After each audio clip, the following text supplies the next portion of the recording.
오늘 말씀은 조금 굉장히 논리적입니다. 그래서 여러분이 정신을 바짝 차리시고 잘 캐치를 하셔야 이해가 되실 수 있을 것입니다. 성경이 사람에 대해서 관심을 갖는 곳은 영적인 분야입니다. 성경은 사람이 얼마나 선한가, 얼마나 존경받을 인물인가에 대해서 큰 관심이 없습니다.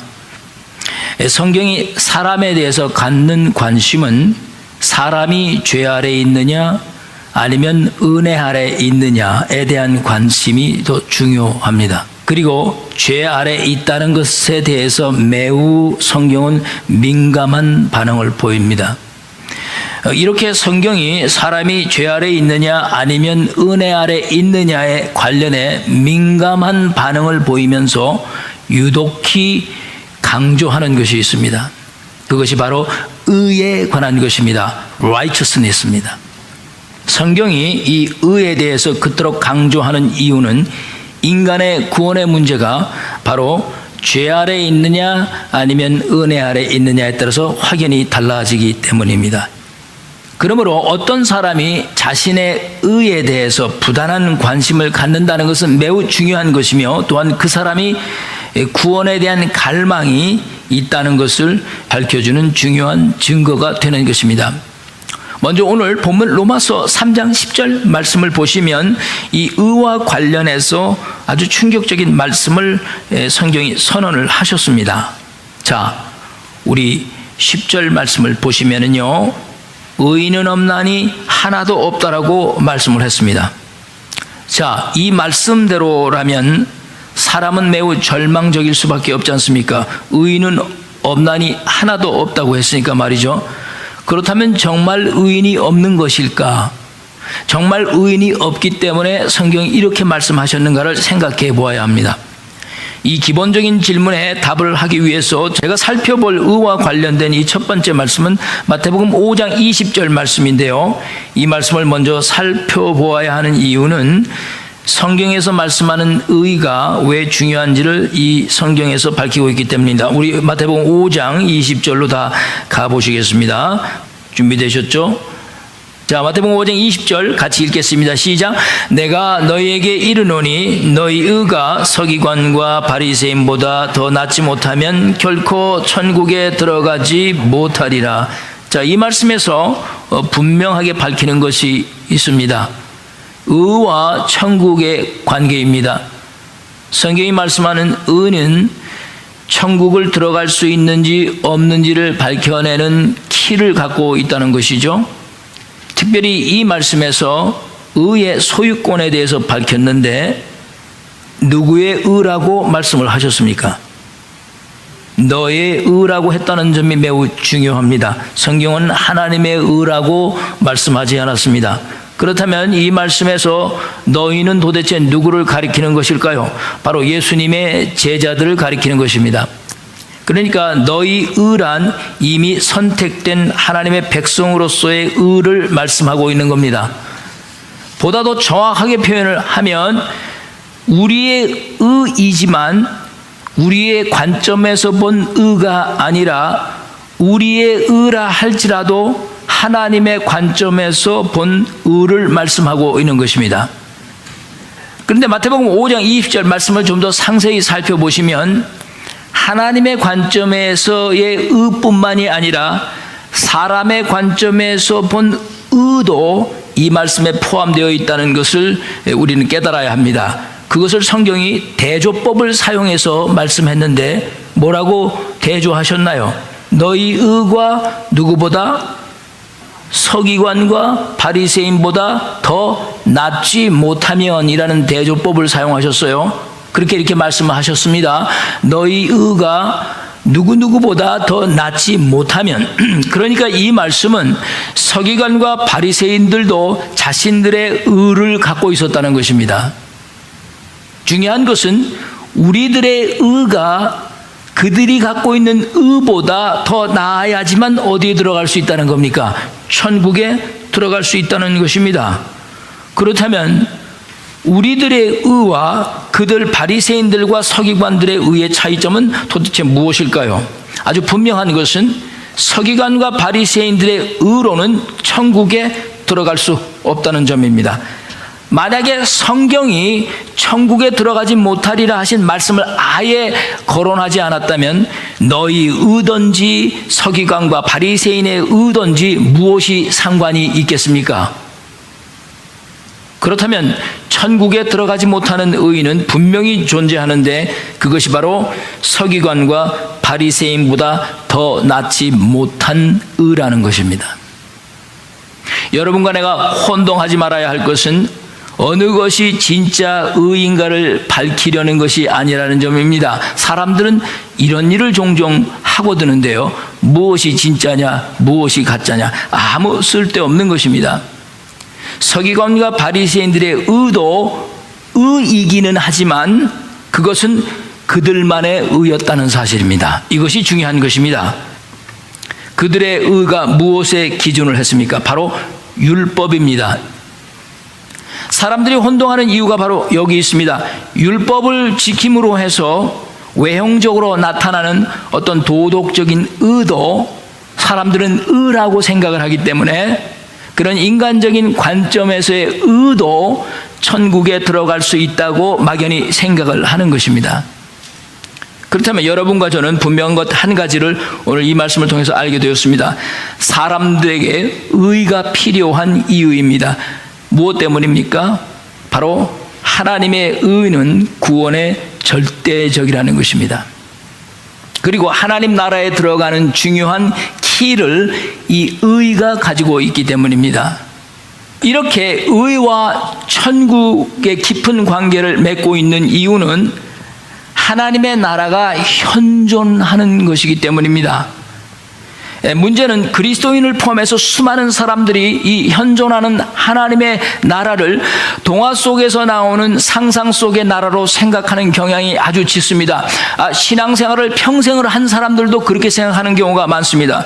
그래서 이런 생각을 하고 있는 사람들은 하나님의 나라는 현존하는 나라가 아니라 우리가 죽은 후에 갈 수 있는 아주 먼 곳에 존재하고 있는 그 어떤 나라로 생각을 하는 것입니다. 그래서 너희라고 하신 이 의가 그들에게 심각하게 받아들여지지 않는 이유가 하나님의 나라가 현존하고 있다는 생각이 없기 때문인 것입니다. 자, 그렇다면 서기관과 바리새인들이 생각하는 의는 도대체 무엇일까? 그리고 그보다 더 나은 의라는 것은 도대체 무엇일까를 우리는 이제 생각을 해보아야 합니다. 자, 서기관들이 누굽니까? 서기관들은 유대인들로서 유대인의 종교를 연구하는 학자들이었습니다. 그들은 마치 지금의 신학교 교수들처럼 평생을 걸쳐서 하나님의 말씀을 연구하는 사람들이었고 그들은 특별히 율법을 연구하는 사람들이었습니다. 그들의 주요 목표는 바로 이 성경이 말씀하고 있는 이 율법, 이 의를 정의하는 일이었습니다. 바리새인들은 누구냐 하면 그 서기관들이 정의한 그 율법의 가르침을 받아가지고서는 그 율법을 자신들의 삶에 적용해서 그 의를 자신들의 삶을 통해서 성취하고자 하는 목적을 가졌던 사람들이 바로 바리새인들이었습니다. 그래서 그들은 철저히 율법을 지켰습니다. 그러므로 그 서기관과 바리새인들이 만들어 놓은 수백 가지의 율법이라는 것은 결국 하나님의 의를 자기들의 삶에서 구체화시키기 위해서 만들어 놓은 방대한 종교적 체계였습니다. 이것이 유대인의 율법과 의의 관계였습니다. 자, 예를 들어서 제가 설명을 해드리겠습니다. 유대인의 율법에 의하면 안식일에는 일하지 말아야 한다고 규정하고 있습니다. 그렇다면 의라는 것이 도대체 무엇인가 말을 했을 때 바로 안식일에 일을 하지 않는 것이 그들이 말하는 의가 되는 것입니다. 만약에 안식일에 일을 하면 의가 되지 못하는 거예요. 이 안식일에 일을 하지 말라고 그랬으니까 그 일이 뭐냐는 거죠. 그래서 그 일을 정의를 합니다. 또 이렇게 해서 수많은 율법이 정해지는데 이 상황을 우리 현대사회에 적용을 하면 이런 겁니다. 그리스도인들이 주일날에 예배를 드리고 나서 마켓에 가서 물건을 샀다고 합시다. 그러면 유대인의 율법에 의하면 이것이 안식일에 일을 한 것이냐 일을 안 한 것이냐를 정의만을 해야 됩니다. 그죠? 이게 일이냐 아니냐를 정의해야죠. 그러면 서기관들이 이 문제를 놓고 연구를 하는 거예요. 이게 일일까 아닐까? 예. 그리고 정의를 내렸습니다. 예. 만약에 안식일임에도 불구하고 물건을 팔 목적으로 물건을 구입을 했다면 그것은 일을 한 것입니다. 이렇게 규정한 겁니다. 만약에 자신이 쓰기 위해서 안식일에도 물건을 산 것이라면 그것은 일을 한 것이 아니라고 정의를 한 겁니다. 자, 이해가 되시죠, 여러분? 예. 그러면 물건을 팔기 위해서 안식일날 물건을 살 경우에는 일을 한 경우가 된 것이니까 율법을 어긴 것이 되는 거예요. 그래서 이 사람은 그러면 어떻게 되느냐? 의롭다고 말할 수가 없다. 그 뜻입니다. 만약에 누군가가 성경적인 권위를 가진 사람이 오늘날 나타나서 여러분, 주일날 물건을 구입하는 것은 의롭지 못합니다. 그러니 주일날 물건을 사면 여러분은 일을 한 것이 되므로 천국에 들어가지 못합니다 라고 규정을 했다면 과연 누가 물건을 쉽게 주일날 예배 본 후에 구입할 수 있겠습니까? 사람들은 두려워서 하지 못할 것입니다. 그렇다면 서기관과 바리새인들보다 더 나은 의란 무엇인가? 예수님께서 그들보다 더 나은 의가 무엇인지 마태복음 5장 21절서부터 예화를 들면서 설명을 하셨습니다. 오늘 우리가 읽은 부분 중에서 분노의 법 한 가지만 제가 다루도록 하겠습니다. 먼저 21절 말씀에 보시면 마태복음 5장으로 돌아가셔서 살인에 관해서 먼저 언급을 하셨지 않습니까? 그러면서 살인하는 자는 심판을 받을 것이라고 말씀하셨어요. 물론 여러분도 아시다시피 살인에는 여러 종류가 있습니다. 1급 살인이 있고 2급 살인이 있고 그 다음에 또 의도적 살인과 그렇지 않은 살인이 있죠. 그런데 예수님은 한 가지 더 존재하는 살인의 종류를 여기서 말씀하셨습니다. 그 세 번째 종류의 살인이 바로 마음의 살인이라는 겁니다. 마음의 살인. 그리고 이 세 번째 종류의 살인을 예수님은 분노와 연관을 시켰습니다.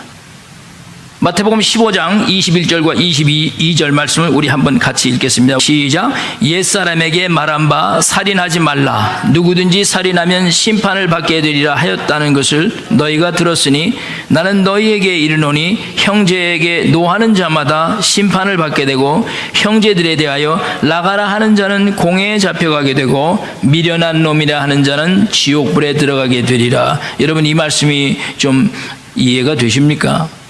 예수님께서 이렇게 말씀하신 이유는 사람을 죽이는 살인은 죄이지만 분노하는 것도 죄가 된다, 그 뜻입니다.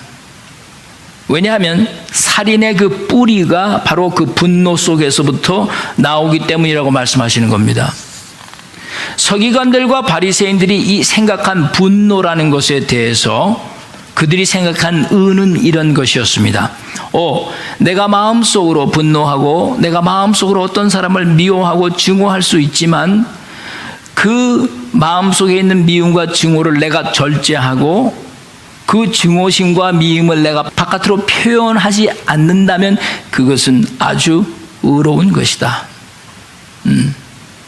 그런데 예수님께서 말씀하시는 의는 그 분노와 증오를 네가 절제해서 마음속에 감추고 표현을 안 했다고 해서 의가 될 수 없다, 그렇게 말씀한 겁니다. 이것은 참된 의가 아니라는 것입니다. 결국 너희들이 스스로 분노와 증오를 절제해서 다스렸기 때문에 너희들에 의한 의라는 것입니다. 예수님께서 말씀하시고자 하는 이 하나님 나라의 의는 비록 분노와 증오가 바깥으로 표출이 되지 않았지만 여러분과 내 안에 있는 이 마음의 자세를 보시는 겁니다. 분명히 내 손에 막대기와 칼은 들지 않았지만 그러나 우리 마음속에 해결되지 못한 다른 사람에 대한 분노와 미움과 증오가 아직도 남아있다면 그것은 나타나지 않고 우리가 눌렀다 할지라도 의가 될 수 없다, 그렇게 말씀하는 겁니다. 이것이 바로 도덕적인 의와 영적인 의의 차이라는 것입니다. 다시 말해서 하나님의 나라의 관점에서의 의는 외형적인 죄의 행동에서만 관계된 것이 아니라 여러분과 내 이면 속으로 들어가서 이 마음 깊은 곳까지 뚫어보시면서 그 속에서부터 우리 사람 스스로가 하나님 앞에서 어떠한지를 다루고 있다는 것입니다. 그러므로 하나님의 관점에서의 의는 여러분과 내가 무슨 행동을 하는가 보다도 내가 하나님 앞에서 어떤 사람인지가 더 중요하다는 것입니다. 그러니까 성경이 말씀하는 의는 외면적인 행동의 결과에 따른 것이 아니라 이면적인 상태에서 따른 것임을 지금 성경이 말씀하고 있는 것입니다. 그래서 하나님의 의의 기준으로는 사람이 도대체 구원을 받을 수가 없다, 그 뜻입니다. 왜냐하면 사람이라면 누구든지 평생을 살면서 단 한 번도 마음속으로 분노와 증오와 미움을 가지지 않고 아주 100% 깨끗하게 살 수 있는 사람이 없기 때문입니다. 그래서 사람으로는 의가 성립될 수 없는 것입니다. 여러분과 제가 예수 그리스도를 믿습니다. 그래서 여러분과 내가 믿음으로 성령의 도우심으로 만약에 우리의 그 분노나 미움과 증오가 겉으로 표현이 안 될 정도로 여러분과 내 자신을 절제하면 그 상태가 만약에 의라고 생각한다면 그렇게 생각하는 상태가 바로 서기관들과 바리새인들의 의보다 더 낫지 못한 의다, 그 뜻입니다. 그러면 하나님 나라의 의는 여러분과 나의 능력으로는 불가능하다는 결론에 도달하게 되는 것입니다. 하나님의 의는 결코 여러분과 내 속에서 나올 수 없는 의라는 것입니다. 절대 불가능합니다. 오직 그 의는 하나님께서 우리에게 주시는 선물로서 오직 하나님의 능력으로 말미암아 여러분과 내 마음속에서 다스려지는 결과로 결정지어질 수 있는 것이 바로 오늘 성경에서 말씀하고 있는 의라고 밝히고 있는 것입니다. 이 모든 얘기를 결론적으로 말씀을 드리면 서기관들과 바리새인들의 의보다 더 낫지 아니하면 결코 천국에 들어갈 수 없다라는 뜻은 서기관들과 바리새인들의 의보다 나은 인간 사회의 의는 없다, 그런 뜻입니다. 오직 하나님에게서 난 의만이 서기관과 바리새인들의 의보다 더 나은 의가 된다, 그 말씀을 하고 계신 것입니다. 할렐루야. 네. 그렇다면 그 하나님에게서 난 의란 도대체 무엇입니까? 이 질문의 답을 위해서 마태복음 1장 19절 말씀을 여러분 살펴보시기 바랍니다. 우리 Let's go to Matthew chapter 1:19. 이 말씀에는 예수님의 육신적 부모였던 요셉의 의로움에 대해서 기록한 말씀입니다. 함께 우리 읽어보도록 하겠습니다. 마태복음 1장 19절 말씀입니다. 준비되셨죠? 시작. 그의 남편 요셉은 의로운 사람이라 그를 드러내지 아니하고 가만히 끊고자 하여 이 일을 생각할 때에 주의 사자가 현몽하여 이르되 다윗의 자손 요셉아 내 아내 마리아 데려오기를 무서워하지 말라 그에게 잉태된 자는 성령으로 된 것이라. 할렐루야. 이 말씀에서 가장 중요한 부분은 의로움에 대한 정의가 아닙니다. 요셉의 의로움의 배경입니다. 자, 요셉이 의롭다함을 받게 된 원인이 무엇입니까? 유대인으로서 지켜야 할 법을 잘 지켰기 때문입니까? 절대 그렇지 않습니다. 오히려 요셉은 마리아에게 적용되어야 할 율법을 지키지 않았습니다. 자, 무슨 뜻이냐 하면요, 마태복음 1장 18절 말씀을 보시면 마리아가 잉태한 사실에 대해서 성경이 분명히 밝히기를 요셉과 약혼을 하고 그 다음에 뭐라고 하셨나요? 동거하기 전에 무엇으로 잉태된 것이 나타났다고 했습니까? 성령으로 잉태된 것이 났다고 분명히 말씀하셨습니다. 동거하기 전입니다. 그런데 문제는 타락한 사람들이 성령의 이런 활동과 역사를 어떻게 깨닫고 확신할 수 그리고 이해하고 받아들일 수 있겠냐는 겁니다. 못하죠. 그러니까 사람들의 생각이 무엇이냐 하면요, 마리아가 약혼을 했는데 아이를 가졌다.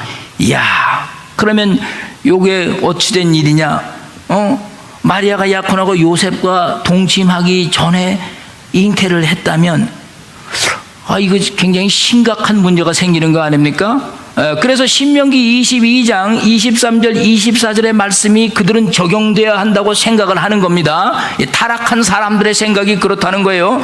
그렇다면 요셉 경우에 자신이 유대인으로서 율법을 지켜야지만 의로워질 수 있는데, 그러면 자기가 의로워지기 위해서는 이 율법을 지켜야 되는데 그게 뭐냐면 신명기 22장 23절 24절 말씀입니다. 우리 한번 신명기 22장 23절 말씀으로 가보시겠습니다. 자, 같이 읽겠습니다. 시작. 처녀인 여자가 남자와 약혼한 후에 어떤 남자를 그를 성읍 중에서 만나 동침하면 너희는 그들을 둘 다 성읍문으로 끌어내고 그들을 돌로 쳐 죽일 것이니 그 처녀는 성 안에 있으면서도 소리 지르지 아니하였으며 그 남자는 그 이웃의 아내를 욕보였습니다. 너는 이같이 하여 너희 가운데서 악을 지을지니라. 자, 이것이 율법이 규정한 것입니다. 만약에 마리아의 성령의 잉태를 이렇게 요셉이 아닌 다른 사람들을 성읍에서 혹시 마리아가 만나 동침을 했다고 보는 견해였다면 마리아는 분명히 어떻게 죽임을 당해야 했습니까? 돌로 쳐서 죽임을 당해야 했습니다. 물론 이런 생각은 하나님의 사자가 요셉에게 나타나기 전까지 요셉도 바로 그렇게 생각했었습니다. 나는 분명히 마리아가 동침한 적이 없는데 마리아가 어떻게 아이를 가질 수 있었을까? 그렇다면 신명기 22장 이 말씀이 적용돼야 하는구나를 생각하는 것입니다. 만약에 요셉 자신이 의롭다고 인정을 받으려면 이 사실을 제사장에 대해 알렸든지 사람에게 알렸든지 해서 마리아를 성읍문으로 끌어내어 돌로 쳐 죽여야만 했습니다. 그래야 그는 율법대로 했기 때문에 의로운 사람이라 칭함을 받을 수 있었습니다. 그런데 여러분이 오늘 말씀 19절을 읽었듯이 아주 놀라운 사실을 발견하지 않습니까? 요셉이 그렇게 해서 의로운 사람이라고 부름을 받았나요? 1장 19절 말씀에는 그렇게 하지 않은 요셉을 성경은 오히려 의롭다고 하지 않았습니까? 19절 말씀을 자세히 보십시오. 그는 율법에 반대되는 일을 했습니다. 어떻게 반대되는 일을 했습니까? 그를 드러내지 않고 어떻게 했다고요? 가만히 끊고자 하여. 이건 완전히 율법에 반대되는 일을 한 것입니다. 사랑하는 성도 여러분, 지금 이 요셉이 율법을 따라 하지 않은 이 행동이 우리 주님께서 여러분과 나를 향해서 하시는 은혜입니다. 은혜. 마땅히 돌로 쳐서 죽어야 할 우리들이지만 하나님께서는 드러내지 않으시고 조용히 끊고자 하여 율법대로 해서 요셉이 의로운 사람이라고 부름을 받게 된 것이 아니라 오히려 그 율법대로 하지 않고 은혜로 했을 때 요셉이 의로운 사람이라고 부름을 받게 된 것입니다. 이것은 요셉이 마리아에 대한 사랑이 지극했다는 뜻입니다. 여러분, 지극했다는 뜻이에요. 진정한 사랑이 그 율법의 정죄를 넘어선 겁니다. 드러내지 않고 끊고자 했다는 이 요셉의 마음은 마리아에 대한 그 사랑과 그 마리아에 대한 용서가 담겨 있는 은혜의 마음입니다. 이런 마음이 바로 율법이 아닌 십자가에서 희생하신 우리를 향한 주님의 바로 그런 마음이었습니다. 요셉이 유대인으로서 율법에 대항했음에도 불구하고 성경은 그를 의로운 사람이라고 하지 않았습니까? 그러므로 율법이 요구하는 의와 하나님 나라가 요구하는 의는 바로 이 정죄와 은혜의 차이입니다. 사람들의 의는 결코 우리 자신에게 나올 수 없다는 뜻입니다. 이것은 서기관들과 바리새인들보다 더 나은 의, 오직 그 의는 사랑과 은혜로만 가능한 의라는 것입니다. 그러므로 이 하나님의 의란 무엇인가 우리가 질문했을 때 그 하나님의 의는 율법을 지킴으로 해서 인정되는 것이 아니라 하나님의 은혜가 바로 의입니다. 그리고 바로 그 의가 하나님의 은혜인 것입니다. 그래서 오늘 본문 로마서 3장 10절에서 13절까지의 말씀은 사람의 의에 대해서 분명하게 선포를 했습니다. 기록된 바 의인은 하나도 없으며 깨닫는 자도 없고 하나님을 찾는 자도 없고 다 치우쳐 무익하게 되고 선을 행하는 자는 하나도 없다고 말씀했습니다. 이 말씀은 사람의 의는 하나도 없지만 오직 하나님의 은혜만이 의롭다고 말씀하시는 것입니다. 그렇다면 여러분과 제가 하나님의 은혜로 인한 의를 성취하는 구체적인 그 의미와 방법이 무엇인지를 이제 살펴보고 오늘 말씀을 마치겠습니다. 성경에서 의의 문제를 다룰 때 우리는 꼭 돌아가야 하는 곳이 있습니다. 바로 그것이 창세기에 나타난 아브라함의 믿음입니다. 창세기 15장에 보면 아브라함의 의에 대해서 성경이 이렇게 창세기 15장 6절에 기록을 했습니다. 아브라함이 여호와를 믿으니 여호와께서 이를 그의 의로 여기셨다. 들으셨습니까? 아브라함이 여호와를 믿으니 그의 의로 여기셨다고 말씀했어요. 아브라함이 여호와를 믿었다는 것은 여호와의 약속의 말씀을 믿었다는 뜻입니다. 여러분과 저도 흔히 하나님을 믿는다라는 말을 자주 사용하지 않습니까? 그러나 그 하나님을 믿는다는 것이 구체적으로 무엇이냐라고 물어봤을 때 사람들이 하나님의 살아계심을 믿는 것입니다 라고 이렇게 말합니다. 물론 그렇게도 말할 수 있습니다. 그러나 보다 더 정확한 것은 말이죠, 하나님을 믿는다는 것은 하나님의 약속의 말씀을 믿는 것입니다. 하나님이 살아계신다는 것을 믿는 것도 하나님 말씀 안에서 하나님의 존재를 믿어야지, 그 하나님 말씀 밖에서 하나님의 존재를 믿는다는 것은 다른 종교가 주장하는 것과 하나도 다를 것이 없는 것입니다. 기독교에서 말씀하는 하나님은 삼위일체의 하나님으로 그분은 자신이 선포한 그 말씀 안에서 자신을 드러내시는 분이십니다. 그래서 요한복음 1장 1절을 말씀이 하나님이시고 하나님이 말씀이다 라고 그렇게 말씀하셨습니다. 창세기 15장 1절 말씀을 한번 보십시오. 하나님의 말씀이 임하시는 독특한 방법에 대해서 성경이 말씀하고 있습니다. 어떻게 하나님의 말씀이 임하셨습니까? 창세기 15장 1절 우리 다 찾으셨으면 말씀을 함께 읽어보겠습니다. 준비되셨죠? 시작. 이후에 여호와의 말씀이 환상 중에 아브라함에게 임하여 이르시되. 자, 이 말씀을 잘 보십시오. 무슨 중에라고 그랬습니까? 환상 중에라고 했어요. 영어에는 vision이라고 했어요. vision. 그런데 민수기 12장 6절 말씀에도 보시면 하나님의 말씀이 임하시는 방법을 구체적으로 말씀을 하셨는데 이렇게 기록을 했습니다. 이르시되 내 말을 들으라. 너희 중에 선지자가 있으면 나 여호와가 환상으로 나를 그에게 알리기도 하고 꿈으로 그와 말하기도 하거니와. 들으셨습니까? 지금 하나님께서 구약시대에 하나님의 말씀이 임하는 방법에 아주 중요한 부분을 지적하셨습니다. 누구였습니까? 선지자였습니다. 선지자. 하나님은 선지자를 통해서 자신의 뜻을 알렸습니다.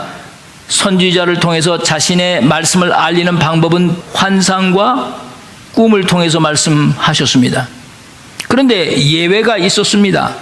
누구였습니까? 그 밑에 민수기 12장 7절 말씀을 보십시오. 누가 예외였습니까? 모세가 예외였지 않습니까? 자, 계속해서 민수기 12장 7절 8절 말씀을 함께 읽겠습니다. 준비되셨죠? 시작. 내 종 모세는 그렇지 아니하니 그는 내 온 집에 충성함이라. 그와는 내가 대면하여 명백히 말하고 은밀한 말로 하지 아니하며 그는 또 여호와의 형상을 보거늘 너희가 어찌하여 내 종 모세 비방하기를 두려워하지 아니하느냐. 하나님께서 환상이나 꿈을 통해서 선지자들에게 말씀을 하셨지만 모세에게만큼은 환상이나 꿈을 통해서 말씀하지 않으시고 어떻게 하셨다고 했습니까? 직접 대면하셨다고 말씀합니다. 할렐루야. 그렇다면 선지자를 통해서 환상과 꿈을 통해서 말씀하신 것과 직접 대면해서 말씀한 것과의 차이가 도대체 무엇이냐는 겁니다. 8절 말씀을 유심히 살펴보십시오. 민수기 12장 8절입니다. 거기에 명백히 말하고 무슨 말로 하지 아니하였다고 했어요? 은밀한 말로 하지 아니하며 라고 한 것이 차이입니다. 모세는 하나님을 직접 대면해서 확실한 하나님의 음성을 들었습니다. 아주 하나님이 직접 모세에다 대고 말씀하신 것입니다. 무슨 꿈과 환상이 아니에요.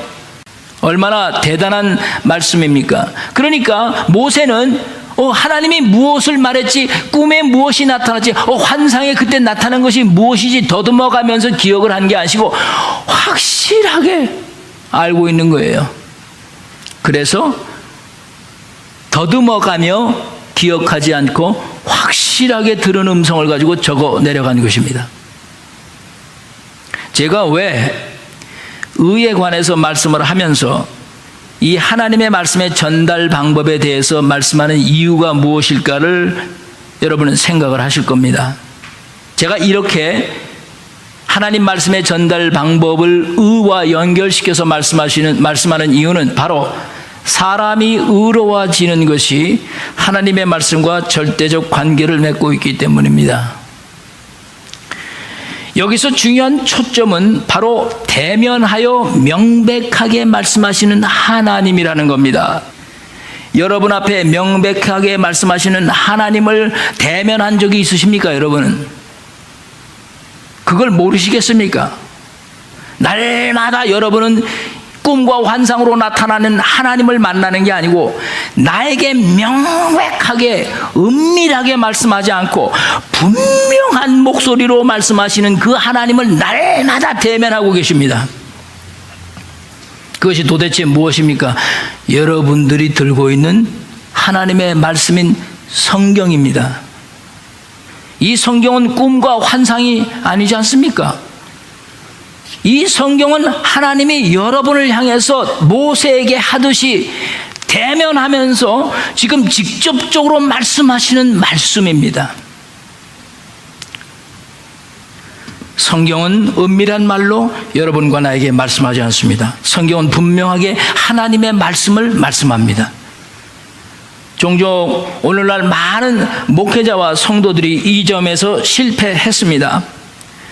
설교에서 명백한 하나님의 말씀을 대면토록 하지 않고 자신의 경험적인 인간의 지혜로운 말과 자신의 경험들을 내세우면서 하나님을 대면하도록 한 게 아니고 자기의 경험을 대면하도록 한 것입니다.